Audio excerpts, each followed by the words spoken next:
welcome to my channel. So today I want to try something like a watercolor effect on this coaster. I poured myself a thin layer of resin and let that cure, and now you see me putting my alcohol inks on top of that. And what I've noticed is that they don't spread as if the resin would have been liquid still. So what I do is that I spritzed some alcohol on top of it just to make the colors a little bit more runny. And now you see me like trying to divide the colors a little bit on the whole coaster, and it looked kind of muddy, so I didn't like that. Trying to figure out how to do it best. So I take some of the colors off, or at least some of the color off, so I could put some more on it. And I do that a few times till I'm satisfied with the result. So the colors I got here are alcohol inks. That means if you spritz it with alcohol, the pigment in the colors will spread even more, as you can see. Yeah. And I didn't really like the result like that, and well, it was kind of too dark for me, so I decided to take a lighter blue to put it back into, and here you can see me trying to figure out the best way. The next time I'm doing this technique, I will spritz the alcohol first into or onto the piece I want to color. And as you can see, when alcohol is already on there, the colors will spread just as if the resin would have been liquid. So what I was trying to do was to make kind of a flower, but not in like resin flower, like the usual technique used to that.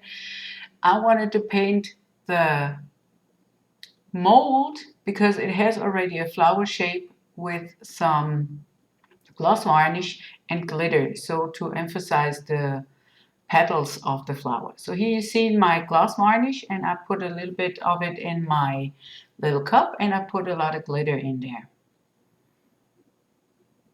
But before you put anything else on top of that alcohol ink, you got to make sure that it is really, really dry, that all the alcohol is gone, and it is really a dry surface. And when you touch it, it's not going to come off any color.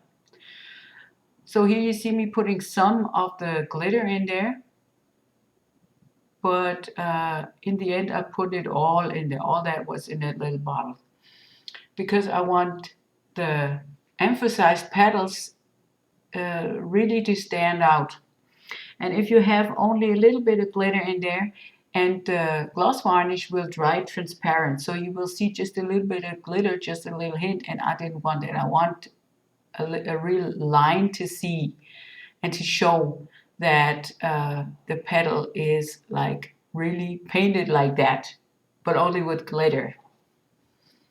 So I mixed some more of the glitter in there, and decided that it was not enough yet.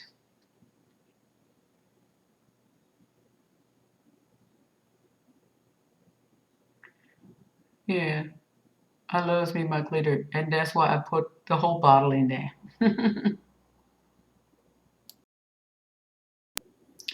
And if you're scared that you always mix too much gloss varnish with some glitter and don't know what to do with the leftovers, don't worry, I'll show you later what I'll do with the leftovers of the glitter and the gloss varnish.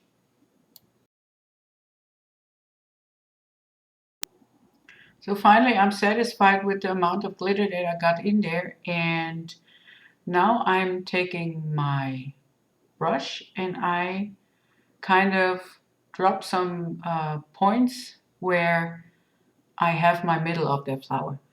Ever since this is a mandala mold, I can see through the colors, and I see exactly where the middle is at. So now I take I'm starting my petals now, and I'm laying it on like really thick.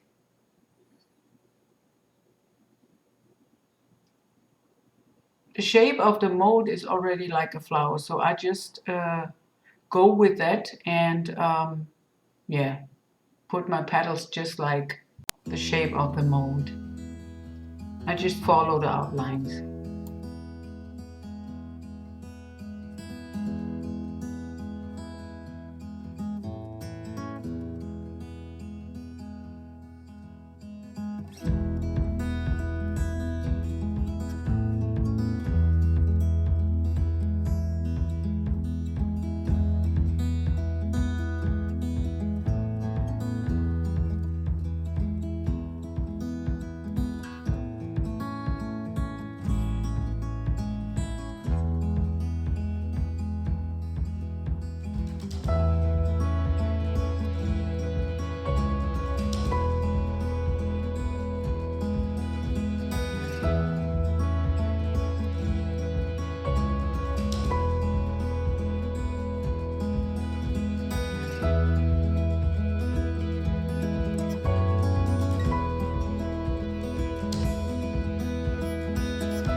To paint the whole flower took me a little while, so I'll let this run a little faster.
So the thing that I do with my leftover gloss varnish with the glitter in there, I put it usually on that paper, the brown paper that I have there. This is like for baking.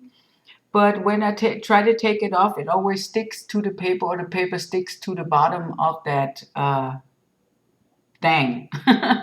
So I decided to try it on plastic foil. I got here like a plastic bag for freezing or something like that.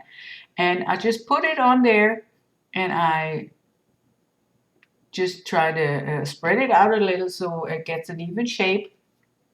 And when it's drying, or when it's dry enough to the touch, then you can cut that with a scissor to the shape that you want to have. So I was figuring maybe I can put it in the middle of a flower into the resin, just for my centerpiece or something. Or when I have even more than one color, or more than one size, I can do something else with it in the resin. So it's not going to be wasted.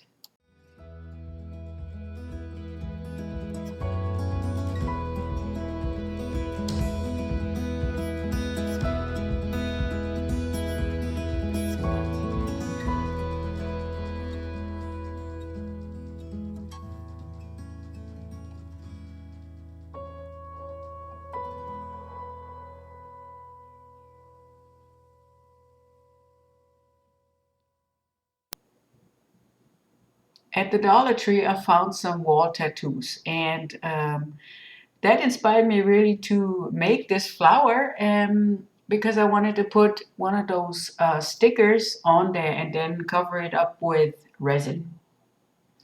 But that didn't really work because I have a raised surface from all this glitter with the gloss varnish and all that stuff, and the chances you trap some air underneath that sticker is really, really really high. And as you know, that the air bubbles, they come out in the baddest moments, you know, that you can't get rid of them anymore. And I could see right there already that I have air trapped underneath the sticker. So in the end, I take it back off and I won't use it at all.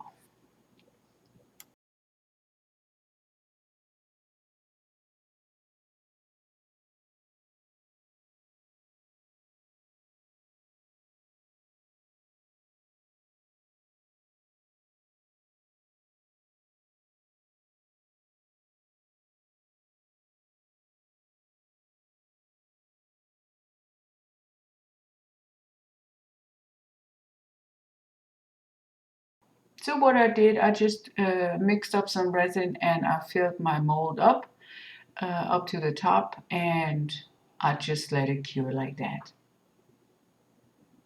And I like the way the resin enhances the colors on top of that coaster. If you like my video, I would appreciate a thumbs up. It enables me to make more videos for y'all, and it shows YouTube that the people are interested in the things that I do. Thank you.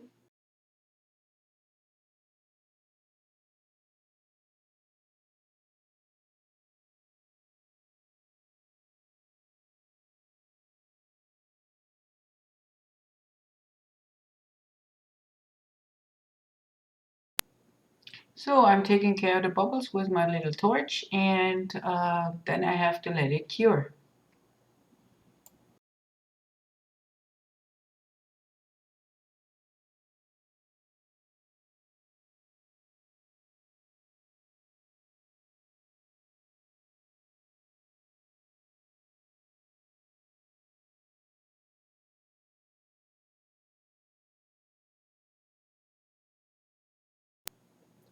So my resin has cured, and this is what it looks like now, and it's time to demold. And I like already the watercolor effect. I used to do the watercolor effect in a different way. So I put the alcohol inks into the mold and then pour the resin on top of it. That looks really, really cool. But it stains mostly the molds, and that's why I was trying to do it this way this time. But next time I try it the other way around again, and I make a video of it and I will show you. So I'm already fond of how this piece is looking, and yeah, it's like really, really nice. Yeah, and see, the glitter is like really as a line seeable. So this is what I had envisioned, a line and not just a little bit of glitter on top. So now I'm trying to figure out what to do with it, because I can't leave it like this. I don't like it that way. So I'm trying to figure out what color background I will do. So I put it on something black, and I didn't like that because all the colors were disappearing. Now I'm putting it on a white sheet of paper, and I like that much, much better. Because all the colors, they like really glowing up. And I'm trying to do this with the blue glove there, but I didn't like it. So in the end, I was sticking to the white. Ever since this is a mandala mold that I used, I'm trying to emphasize the ridges and the design that comes with that mold. So I put some acrylic paint on there, and as you can see, I use a lot of paint, and you have to like really rub the paint into the crevices so they get filled up all the way. That's why it looks like kind of a back and forth motion, you know, because I'm trying to paint the insides of those crevices all the way. This is just some white acrylic paint. There's no really No need for really expensive paint for that. As you can see, I have a lot of paint on top of that.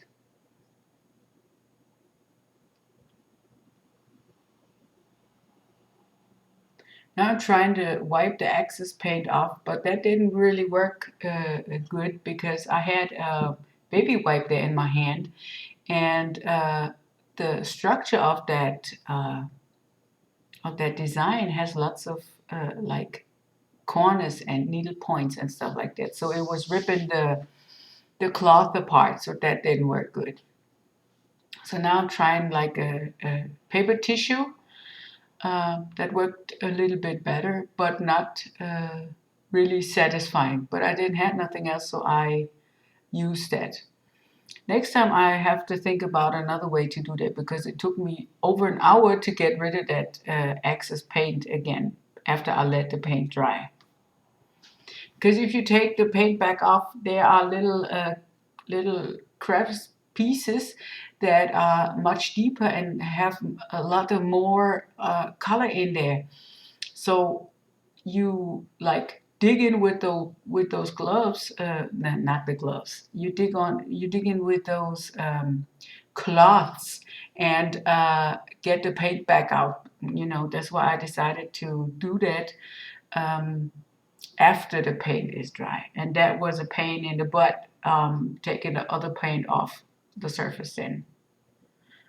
I won't lie to you, it took me, like I said, about an hour to do so. So as I wiped off the paint in the bigger crevices, I put it back on with some new paint, and yeah, I let it dry then all the way.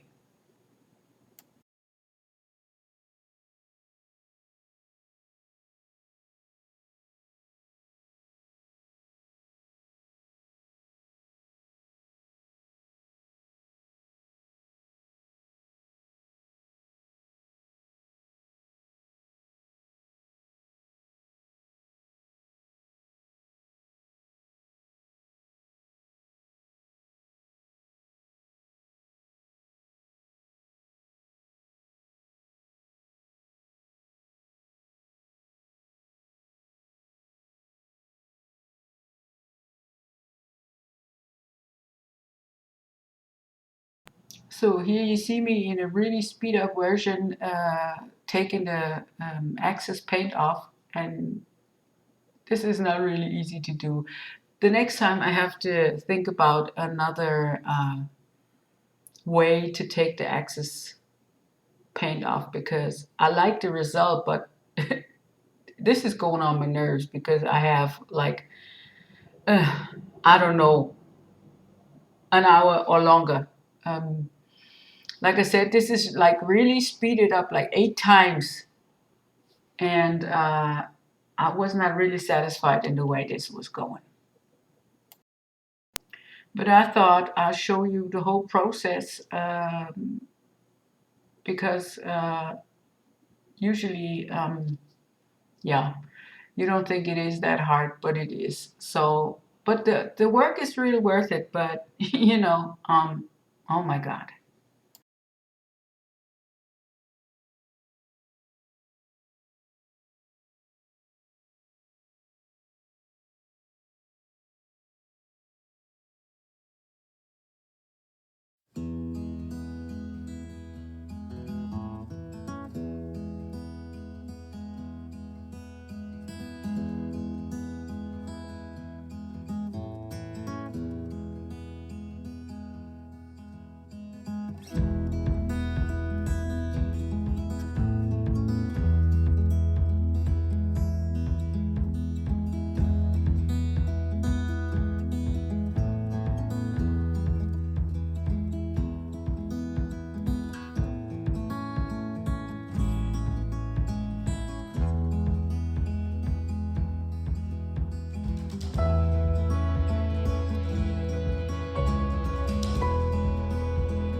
Remember the leftover gloss varnish with the glitter?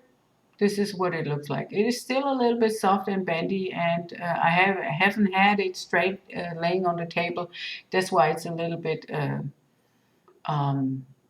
a little bit bent on the edges. But if you put something on it and let it dry that way, it will flatten out. And you can even cut it with the scissor in the shape that you want it to. To protect the acrylic paint in the crevices, I put some gloss varnish in there, on there, and I put a lot of it on there so it makes a really nice layer of gloss varnish on top of those white colored areas. Yeah. Because I don't want to put another coat of resin on top of that, because it's already really thick, and yeah, I don't want it to be any thicker than this. So here I'm wiping off some excess gloss varnish, but then again I thought I'll put some more on it just to be sure, and that's what I'm doing right here. I will fill up the crevices a little bit more with the gloss varnish. You will still be able to feel the crevices, but not as much as it used to be now.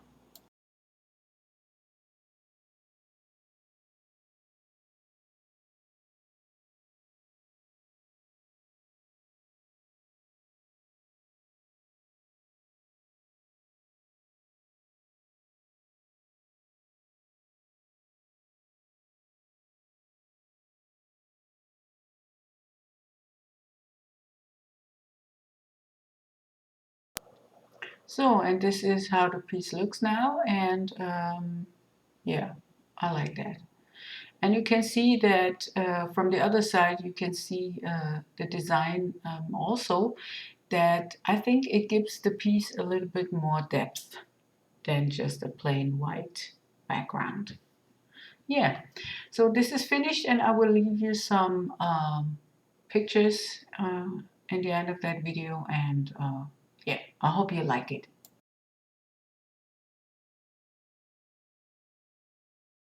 Thanks for watching, and I hope you had a lot of fun just like me. If you like what I did, please subscribe to my channel or ring the bell or leave a thumbs up. I'd like that very much, and it's very much appreciated. Until next time, bye bye.